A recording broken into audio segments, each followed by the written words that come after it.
Excellency, I know he's not sick now, the Deputy Governor of Oyo State, Barrister Adebayo Lawal, the former Governor of Oyo State, General Ola, all traditional rulers and chiefs, eminent personalities, all members House of Representatives, all members House of Assembly, all local government chairmen, all political functionaries, captains of industries, members of the press, distinguished ladies and gentlemen. I'm using this opportunity to extend my warm royal greetings and blessing to everyone gathered here today for this noble and timely occasion. As the custodian of tradition and a passionate advocate for education, I'm really honored to lend my voice to the public presentation of this important book, Know Oyo State, authored by a son of great words, Prince Dr. Owoade.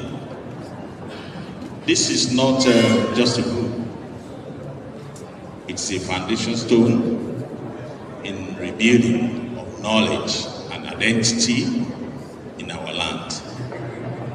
At a time when many of our youths are losing touch with their roots, this work provides a gateway to rediscovery, reminding us of who we are, where we come from, and what we must never forget.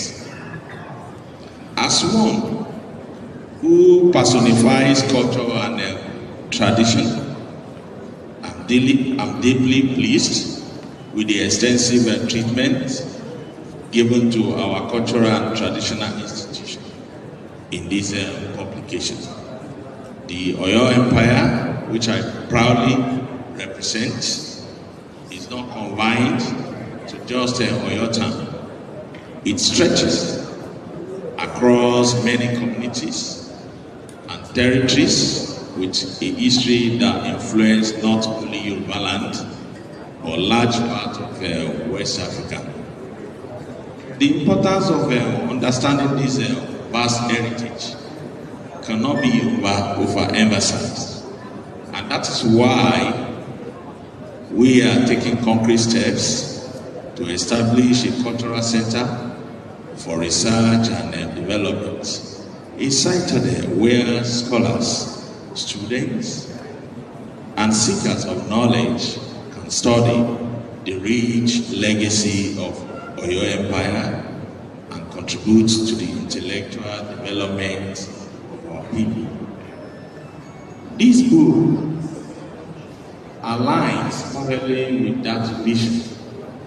It will serve as one of the many scholarly material we must preserve in the proposed center, alongside profound works of distinguished historians and educators such as Professor Toyin Falola, whose writings have taken Yoruba history to global platforms. These are scholars who have not only researched Oyo history, but have also championed the call for education that reflects our unique worldview.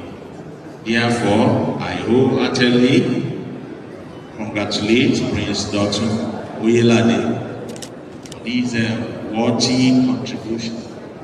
His journey through journalism and public service was culminated in a timeless gift. A book that is accessible, engaging, and historically grounded.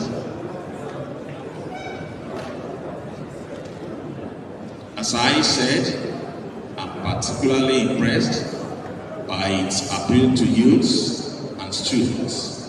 With over 1,200 secondary schools and half a million students in Oyo State alone.